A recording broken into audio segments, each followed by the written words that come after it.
Parmi les nouveaux cas déclarés, un enfant de 10 ans, ce qui porte à ce jour le nombre de cas positifs au Gabon à 30. En faisant le point de la situation, le porte-parole du plan de veille et de riposte contre la pandémie du coronavirus au Gabon a profité pour attirer l'attention de tous sur la nécessité de s'en tenir aux mesures instituées par le gouvernement, notamment éviter les sorties non essentielles pour contenir la propagation du virus. 3 personnes sur 6 ont été contaminées par voie communautaire à partir des premiers cas positifs.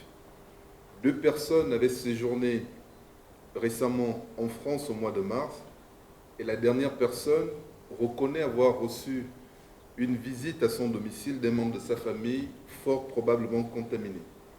Les équipes d'investigation sont en cours de recherche des cas contacts.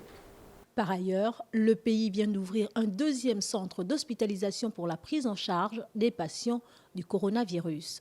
Pour ce qui est des structures de prise en charge, après l'hôpital des instructions armées d'Akanda, le CHU a démarré, le CHU de Libreville a démarré la prise en charge des patients atteints du Covid-19.